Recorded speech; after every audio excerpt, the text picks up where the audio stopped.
Africa is a continent of amazing, independent, and diverse nations, but you have some things in common, clearly. Some of you members of the Commonwealth, 19 members of the Commonwealth, look forward to the summit in Kigali. But one thing that unites African countries is ambition and optimism, and by comparison with much of the rest of the world, quite staggering levels of growth. More than half the world's 15 fastest growing economies are in Africa. 2/3 of African economies are expanding faster than the global average. Africa is the future, and the UK has a huge and active role to play in that future. And I hope you agree, because we are and we will be a partner, your partner, through thick and thin. Our universities are helping to educate the next generation of African entrepreneurs. We're helping to provide security, as I've seen myself, in Somalia, South Sudan, the Sahel, and beyond. Our businesses, our investors, our entrepreneurs, our mind-bogglingly innovative financial services sector are helping Africans from Casablanca to Cape Town to face the future with confidence. Today, here in London, here in this fantastic hotel, which I think I gave planning permission for, in the days when I was, a lot of the stuff you see around, I think I helped to build, I'm proud to say. This fantastic city, we are bringing together leaders of nations and businesses, and I hope that this meeting will serve as a great cyclotron of talent in which ideas and people will come together and spark some flash of creativity. And at the start of this new decade, we, the UK and your nations, are taking the first steps on the road to a new partnership between all our people. And like whatever the apparent differences in our skill sets and our abilities and the complementarity, like me and Haile Gebrselassie, trundling around the streets of Addis Ababa, we want to be with you side by side every step of the way. So let's seize the opportunities that are before us here today. Let's build the partnership for the future. And together, let us write the next chapter for my country, for your country, and above all, for all the peoples of our countries. Thank you all very much for coming, and welcome to London. Thank you.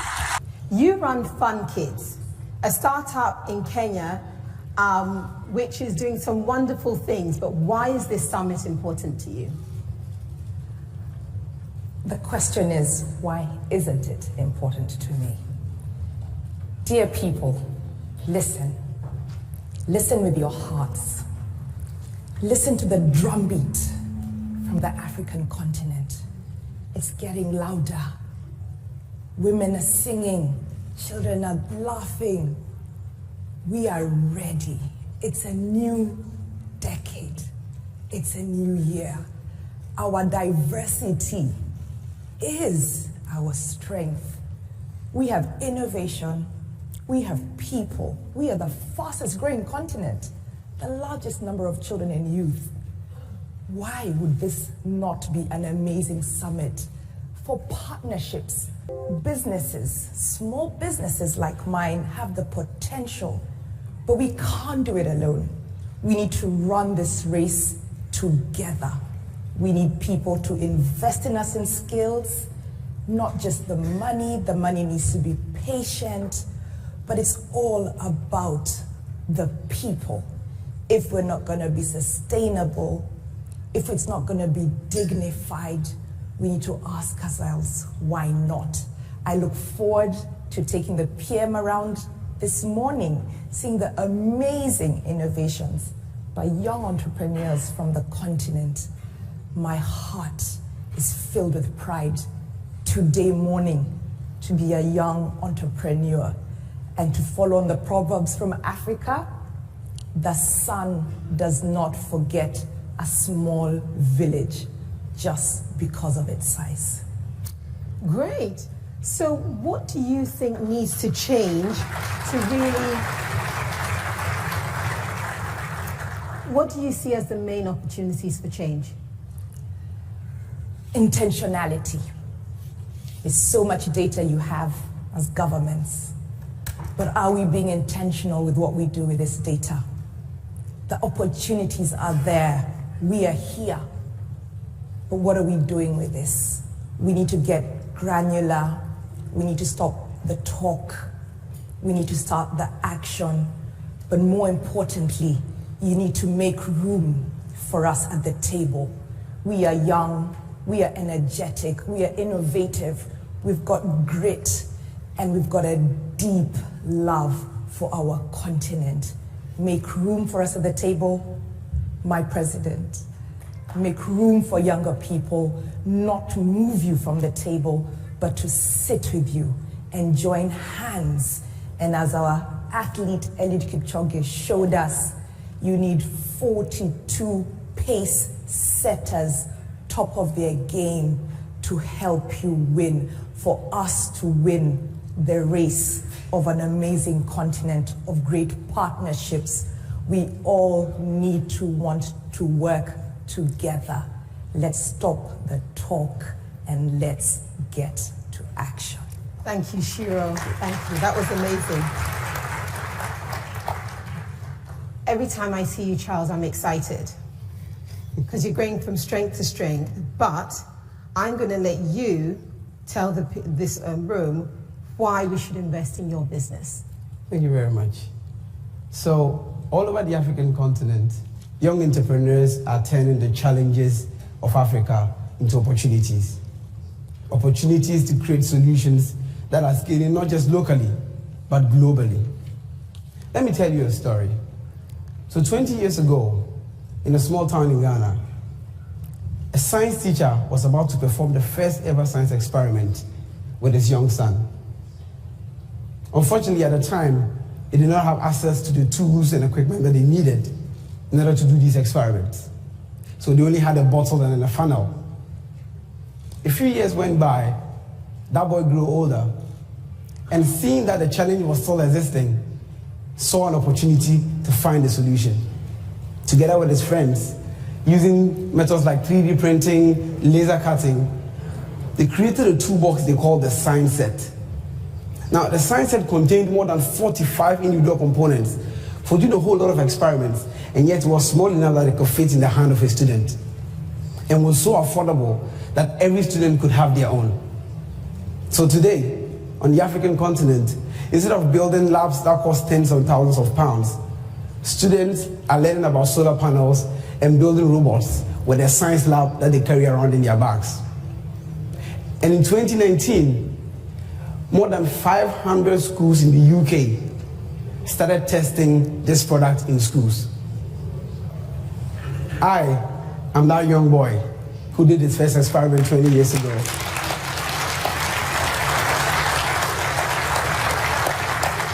And today, the company that I helped form called Dex Technology is exporting Science Set from Ghana, and we have requests from more than 24 countries across the world. Innovations that are inspired by the African continent are innovations that can work everywhere. And I believe I speak for African entrepreneurs when I say this, that in this decade, we are going to transform not just the African continent, but the world with our ideas, with our solutions, and with our companies. The question is, who will join us? And clearly the UK is making a lot of efforts to tell us that they're interested in joining us. And the best way to do that is to invest in these young entrepreneurs that are taking the lead. Thank you very much. Wonderful, wonderful.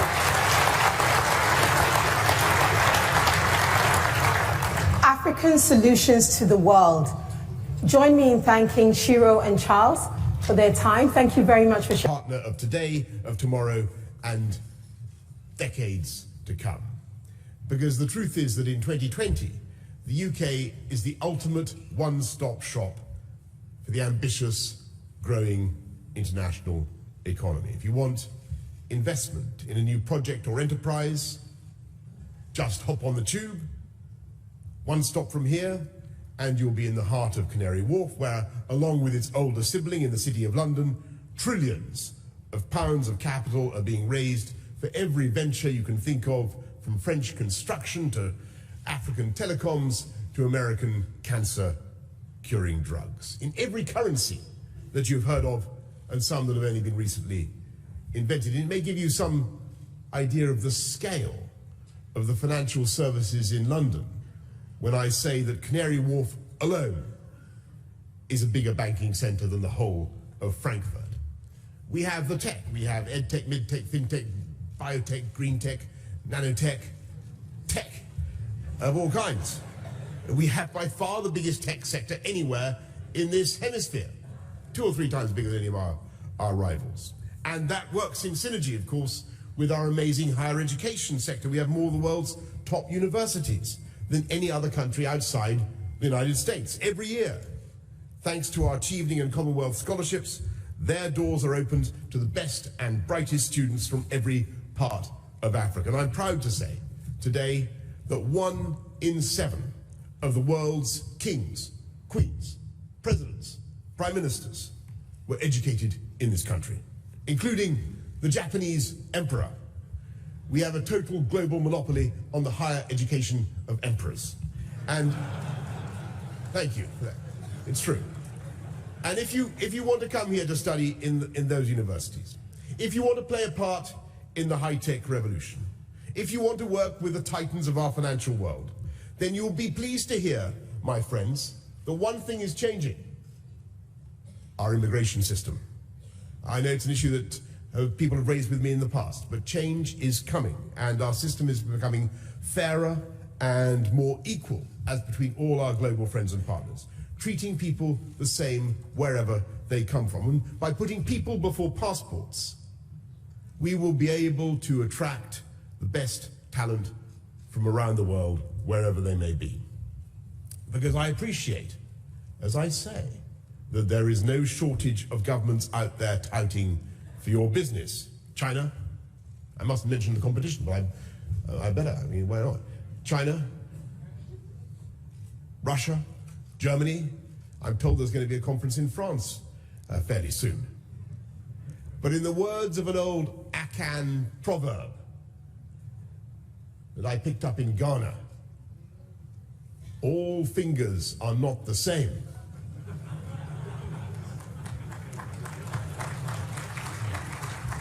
There's wisdom in these Akan proverbs. All fingers are not the same, and all countries are not the same. And the UK boasts a breadth and a depth of expertise that simply cannot be matched by any other nation. And that's why we are one of the biggest partners for countries across Africa. Look at the billions of pounds worth of the deals that are being finalized just here today and that we're announcing.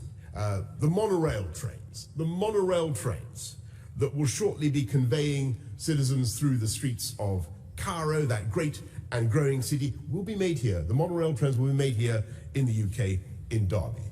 In Nigeria's Oyo state, every street light is being installed with low carbon, high efficiency, low emission diodes from Dorset.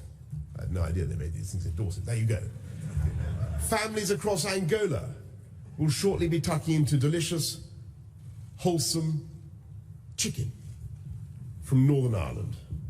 Thousands of tons, millions of birds. For millions of years, the birds of this country have flown south to Africa for the winter. But it's thanks to the miracle of free trade that today our birds go plucked, frozen, oven ready. And at the same time, of course, people, I think Uhuru Kenyatta asked me this question, the BA planes coming the other way are sometimes quite chilly. A point that the President of Kenya raised with me, and I made representations on his behalf. And one of the reasons may be that the holds of those planes are full, each of them, with 13 tons of sliced and refrigerated fruit coming to the supermarkets of the UK. And of course, we want to build a new future as a global free trading nation. That's what we're doing now. That's what we'll be embarking on the 31st of January of this month. But I want to intensify and expand that trade in ways that go far beyond what we sell you or you sell us. We want to go far beyond that. Though I have just told President Museveni of Uganda that his beef cattle will have an honoured place on the tables of post-Brexit Britain. I want to go beyond. Yes, he's very proud of them, and quite rightly. I want to go beyond that, because what I'm really talking about is building a partnership that benefits all of us, and it's about synergies and partnerships, and it means things like Diageo spending £167 million to make its East African breweries as clean, efficient and sustainable as possible through biomass, solar power, water recovery and purification. It means encouraging people like Lolade Oresanwo. Born in Nigeria, Lolade came to the UK to study at one of our many world-leading higher education institutions. So, armed with an MBA, she headed back to Lagos, and in 2014 helped set up what is now the region's biggest waste processing operation, West Africa ENRG. Every day, yeah, let's hear it for Lolade. Every day, her team scoop up 2,000 tons of rubbish destined for landfill. They sift out the stuff that can be recycled, and then very soon they're going to start using the rest to generate clean electricity for schools and hospitals. And the whole thing is run using mostly British-made equipment, because even if I say it myself, it's the best in the world, and it's backed by UK investors with ongoing research and development support from Lolade's alma mater, Cranfield University. So, Lolade and her team make the local streets cleaner and the global environment greener. They've created 3,000 jobs in Nigeria, the vast majority of them for women. They help keep the order books full for British manufacturers, and the whole operation provides a tidy return for investors both in Nigeria and in the UK. And it's a great example of what the modern UK-Africa partnership looks like. An exchange of ideas, equipment and finance to solve common problems. A relationship that benefits us all and makes a lasting difference. And the same is true of the UK government's £53 million investment at the port of Mombasa, a serious, commercially minded development like many other of our overseas investments in Africa. But rather than being arranged on extraordinarily one-sided terms and delivered by a vast imported workforce, without wishing to cast aspersions on any other potential partner, it was a sustainable deal that created jobs for ordinary Kenyans now and in the future. And it was made all the easier for British businesses to work with and trade with their Kenyan counterparts and vice versa. I'm told that probably partly as a result of what's going on in Mombasa, half of all the tea drunk in the UK comes to us from Kenya. Think of that. Britain without a nice cup of tea is barely worth thinking about, and that means Britain without Kenya is barely worth thinking about. Literally sustained, kept sane and rational throughout the day by infusions of Kenyan supplied tea. Even if it doesn't originate in Kenya, it comes through Kenya, if you see what I mean. Got to be careful about that. And it's the sustainable, forward-thinking nature of that investment in Mombasa that marks us out, I would say, as different from the global crowd. And that kind of sustainable thinking applies to our shared environment every bit as much as it does to our common business interests. Climate change and loss of biodiversity are issues that affect us all. I know that many of your countries are already on the front line in the fight against both. And I look forward to seeing many of you again when the UK hosts COP26 in Glasgow later this year. And of course, one of the many reasons we were chosen to host COP26 was the incredible speed with which we have cleaned up our domestic energy industry. A decade ago, we were the most carbon-heavy nation in Europe, one of the most carbon-heavy nations in Europe. Today, we're a world leader in offshore wind.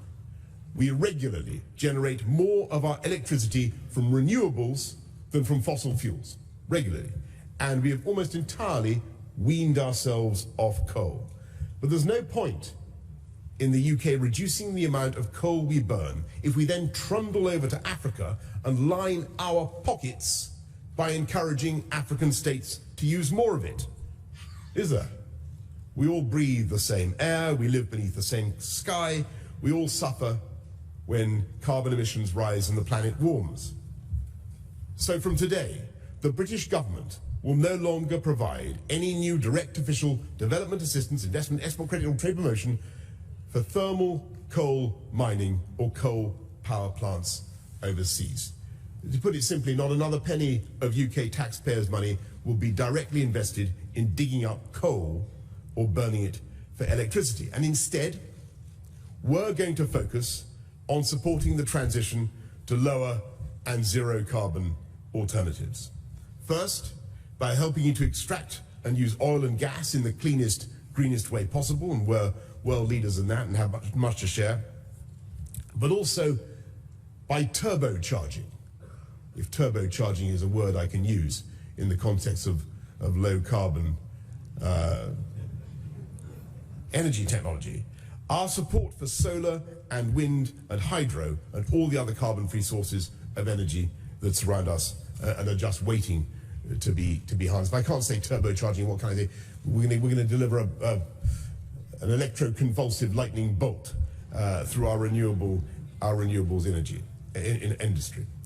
That process is already underway because a whole host of British companies are already working with national governments across Africa and around the world to increase renewable capacity. And there's a huge myth about this. People say that you've got to choose between reducing emissions and raising economic growth. And look at what happened here in the UK.